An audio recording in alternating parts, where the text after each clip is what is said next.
Hey family, on November 20th through December 1st, 2022, we will have the all-inclusive Kenya trip. Now, a lot of times people have said, hey, Phil, when's the next trip we'd like to go? I want to see Africa for myself, but this is the time to go. Everything will be taken care of. All excursions are paid. You can do monthly payments.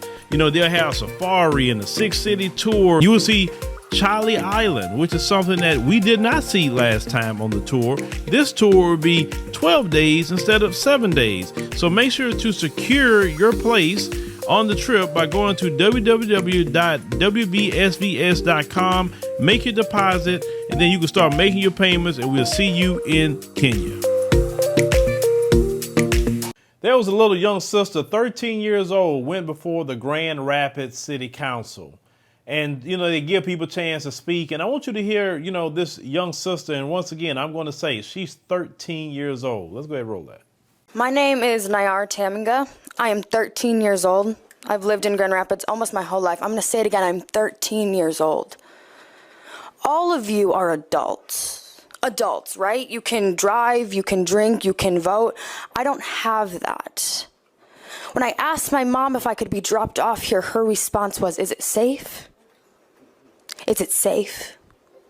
You know, we had someone come up here and talk, and don't teach our children to disobey those who are protecting us. I don't see them protecting me. If you want to talk about those protecting me, I look to those who are standing right now because my trust isn't in them. I don't trust any of you. I don't trust any of the police officers because you have shown time and time again that we cannot trust you. I go to City High Middle School, just voted the top high school in the state. You know what they teach us? Teach us to speak up for yourself. We're IB learners, right? We're smart. None of you are smart. None of you can recognize murderers. You can identify that there is a problem, but you cannot fix it. I don't know much about the law. Again, I'm young, but I'm pretty sure an accomplice to a murder should be arrested. And right now, all of you sitting and doing nothing are accomplices to a murder. You could, please refrain from the additional commentary. If you could let her finish. I am sorry. They are fine. I'm still allowing to speak. Go ahead. Please, go ahead. I am frustrated, and frustrated can't even begin how absolutely terrified I am to live here. I'm expected to raise my kids here. I'm expected to go outside and walk my 5-year-old little brother. God forbid we look too scary. God forbid he accidentally is wearing his hood and we get the police called on us because we are window shopping to go steal later. I don't want to keep coming here. Trust me, this is not how I want to spend my night. I don't want to come here. I don't want to sit here and I don't want to have to beg you to stop killing people. That's not what I want to do. I have friends, I have other things that I could be doing, and I'm sitting in front of a group of adults who think murder is okay. And you can't sit here and tell me you don't think murder is okay because you're allowing it to happen. If you want to talk about God, you want to talk about Jesus, I'm a Christian. I don't know what God some of these people believe in, but it sure ain't mine. I have never read in the Bible where he said we should allow the people who are supposed to be protecting us kill us. I'm sorry, maybe I missed that scripture though. I don't want to do this. I don't want to do this. Please, please do not make me sit here and scream another name. Do not sit here and make me beg. And God forbid that name is mine. God forbid that name is any of these people. God forbid. Thank you. Thank you. Now, to listen to that young lady, I mean, I was shaking my head. I said, man, this child is 13. So whoever raising her, kudos to those parents, because, you know, this girl, like I said, she is well, you know, above her years and wisdom. But she did bring up some great points, you know, to them. And they ought to feel ashamed of themselves. It's just not the Grand Rapids City Council. It's just not them. It's all the politicians are accomplices to black people being killed by the race soldiers because they won't do anything. It goes from Biden, it goes to the Senate, it goes to the House of Representatives, it goes to all the governors, it goes to all the state governments. They don't do anything about it. Anything. Even the gun situation, they do nothing about it. Nothing. When they talk about even the gun situation, then they talk about, oh yeah, well they said they got to have a well-regulated militia. I say, yeah, but you don't listen to the part that says well-regulated. Regulated is the part that you're not talking about, and you geniuses that love to quote that well-regulated militia. Regulated means what? Laws, government. So that means there's still regulations on that, right? But all the things that happen in this country, whether it's race soldiers or they like to call it gun violence. But think about it. If it happens in other countries, what you see happen here, America would be calling that terrorism and a failed state. And, we need to go in and put sanctions on these countries and all of that. The same things that happen here, let this happen in an African nation, a Caribbean nation, Arab nation, Latin America, wherever, anybody else outside of them, and they will be calling it a failed state. I mean, listen, let me tell y'all something that really bothered me to the core the other day. I'm sitting at the dinner table, just having a conversation with my wife. My little 7-year-old shows up and she said, hey, daddy and mama, I heard what happened to the kids. And so I looked at her. I said, what you talking about? And she said, yeah, I heard what happened to the kids about the guy went into school and killed all the kids. Now, I don't show her those things, right? But obviously she saw it on her tablet or saw it on the news somewhere. I think she saw it more so on her tablet because it was everywhere, right? And she's asking me questions like, why would he go in there and do something like that? Why would you kill kids? Well, what do they do? She's asking all these different questions.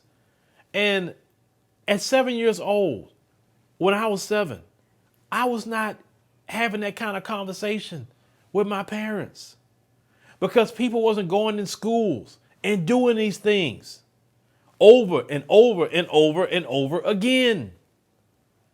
You understand what I'm saying?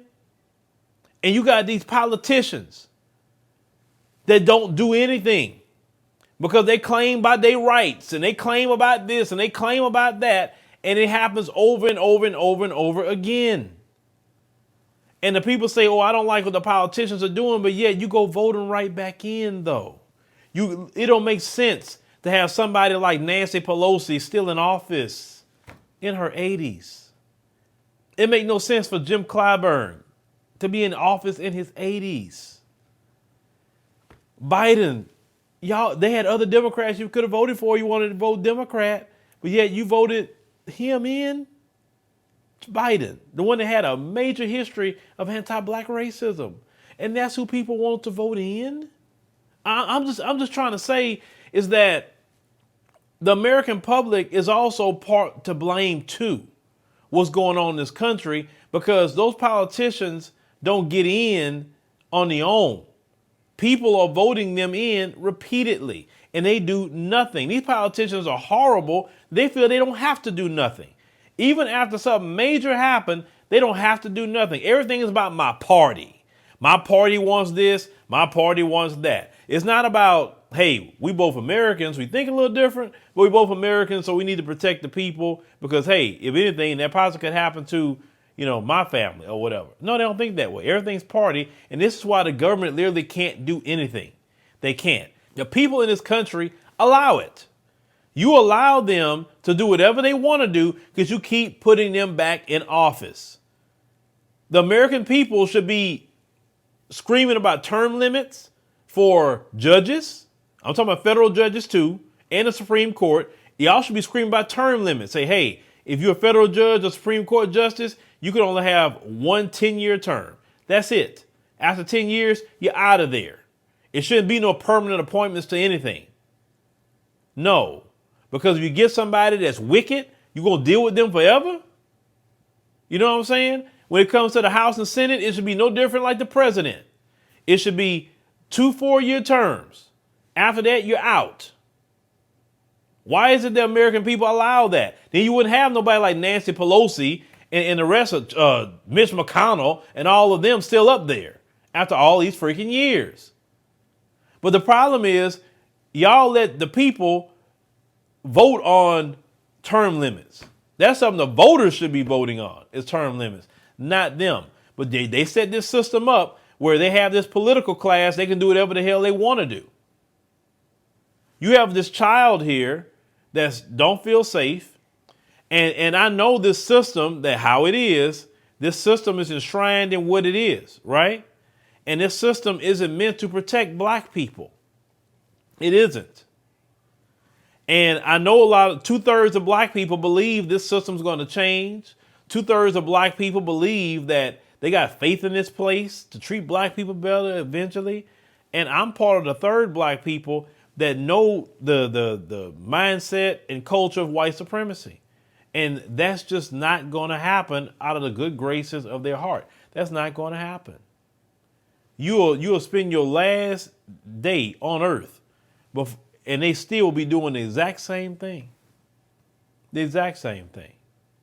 Now, there's some of us that say, hey, I want to fight this thing. I want to ride it out until the end. And I think you should do that. I don't think any of you should be going to Africa. I don't think any of you should be going to the Caribbean. I don't think you should go nowhere. Please stay here. Stay here and do the fighting you think you need to do. I don't believe it's going to do much because these people have been the same for about 500 years and it's a culture for them and they're not going to change.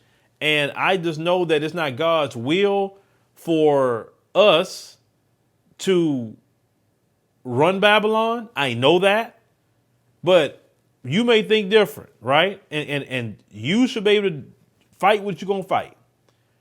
But to those who say that I believe that I'm not going to spend my last day with a devil like that and having my children worried about going to school and have to be running around. Because some people say, well, we should just get out, arm ourselves. Okay, well, some people don't want to run around here like Rambo. Some people don't want to do that. When they have other places that have gun laws where nobody walking around with it. Some people don't want to have their children doing active shooter drills. Some people just don't want to do that. Some people probably can't homeschool and they have to send their kid to school. But in this country, if you want your children safe, you have to homeschool. Let's call it what it is. Even after Uvalde, Buffalo, they still ain't done nothing. Because everybody always talking about my rights, my rights, my rights. And that's the problem. America is imploding from within. It's imploding. And y'all can't see that? I see it. And that's why I tell people my message is to those black people that have in the back of their mind and say, I've been feeling that way. I've been seeing that. You know what I'm saying? And then those black people say, I want to go to the Caribbean. I want to go to Africa. I want to go wherever they want to go. Right? They should be able to do that and enjoy themselves and live their life and not be attacked for doing it. Because nobody's, for those that like to attack people who say that, right? Why are you attacking them? They're not telling you to go nowhere. Nobody's forcing you to leave your neighborhood. I'm a big believer. I made a video in Johannesburg telling y'all, please stay here. Don't go to no Africa. Please. You don't need to be there. If you don't want to be there, don't go. Because I don't want you to go and ruin anything. Because when you go, I know you. When you don't want to be somewhere, you go ruin it. Stay your behind here. Stay here. Stay here. I'm going to repeat that again. Stay here. Call yourself whatever you want to call yourself. Whatever revisionist history you feel you need to say who you are, do that. Stay here. We don't need to hear no explanations about immigrants. We don't hear nothing. You just stay here. I just think it's interesting that you get so upset about Africa. I mean, some people even say that I get offended when they say that. Why are you getting offended? I'll tell you, if you're offended about Africa, in my mind, that's anti-black to me. Why are you offended? Like, you don't hear white folks talking about they're offended by Europe or Asians talking about different Asian countries. They're offended when somebody say, let's go back to do what? Why are you offended by go back talk? I don't understand that. If you don't want to go nowhere, bro or sis, nobody's forcing you. So it seems like to me, you're not going nowhere and fine. I want you to stay. Stay put. Please stay put. But it seems like you get kind of bothered that people say they're going to go and some people do it and some people in that process of doing it. And it seems like that bothers you. Why does that? You have to really think why that bothers you. Why? If you're going to stay and fight, do that. But why does that bother you so much? You have to really think why. Because nothing somebody else is doing is affecting you if you're going to stay here and do whatever you think you need to do with these people. Me personally, as a father, I don't like the conversation that my 7-year-old had the other day. And I understand this country and this system is wicked. I understand that. I understand it. And when people say, well, why y'all on over there? Why on this? You don't know what somebody got going on. The smartest thing you could do, black folks, is never tell other black people what you're doing. Just let them see you do it one day. That's all. Because you tell too many black people what you're doing, they're going to sabotage you. They're going to sabotage you mentally. They may sabotage you physically. Sometime too. Because some of them are jealous that they can't move around like that. That's another thing too. They look at you as, oh, you can move it. And like it's so freaking, a passport is only, what, 150 some odd dollars? Every black person should have a passport. Even if you're going to say you ain't going nowhere, get your passport anyway. You got a driving license. Why can't you have a passport? I look at a passport like an international driving license where you can go and do whatever you want to do. But why do you get offended when someone says that to you? Listen to the word you're using. You're offended by it. Because nobody, listen, I can't tell you what to do. I can't tell you crap. I can't physically go to your house, grab you, put you on a plane. I can't do anything with you. Or nobody else that's speaking that way can do anything with you. But what I've noticed is that people that didn't get a taste of outside of America, that's usually the ones that, or something else I realized the other day. You know, a particular female, I'm not going to mention her name. I think she's real anti-Africa because of her lifestyle. And there's not all African countries, but a lot of them don't play that LGBT, and I think that's what turns her up. I just I don't know why that came to me about this particular female. I think you know who I'm talking about. I'm not going to mention names. But children shouldn't have to be talking to people like this. Children shouldn't say, I can't walk down the doggone street with my brother. God forbid he put a hoodie on. You understand what I'm saying? I mean, what about the children? What about it? Now, if you want to subject your children like that's all. I mean, okay, do what you do. But even if you stay here, why don't you be strategic about that? Why don't you say, let's have the great migration again back to the South and get back to the land of your ancestors. You're always talking about the land of your ancestors. The land of your ancestors was built from the South. Get back to the South and get politically involved and take over everything politically and start running these states, eventually become a governor. We don't even have a black governor. I mean, shoot. I mean, we have to strategically do that. I mean, even the other day, Marcel talked about how certain cities black people can move to and flip the population. But we're not even trying to do that. That's just my only issue when I hear people talking about this place. I'm like, you're not making moves to even say, okay, yeah, I'm with you. Because I believe in standing up. I believe in fighting all day long. But one thing I don't believe in is fighting by myself and fighting a losing battle. I don't believe in that. I don't. And I won't do it, period. But if you stand together, shoulder to shoulder, ready to fight, I'm with you. That's part of who I am anyway. I'm a fighter. I fight all day long, but I'm not going to, like I say, fight by myself. I'm not going to fight a losing battle. Then you got a lot of black folks that's trying to sabotage black folks because they want to be comfortable with massa. I mean, how you going to fight that? And that's been going on since the plantation days. But y'all let me know what y'all think about this young lady. Like I said, she is, very, very smart. She's a eloquent speaker at such a young age. I mean, that young lady is going to really go somewhere in life. But I just hate that young lady just can't enjoy her life having to worry about race soldiers possibly killing her.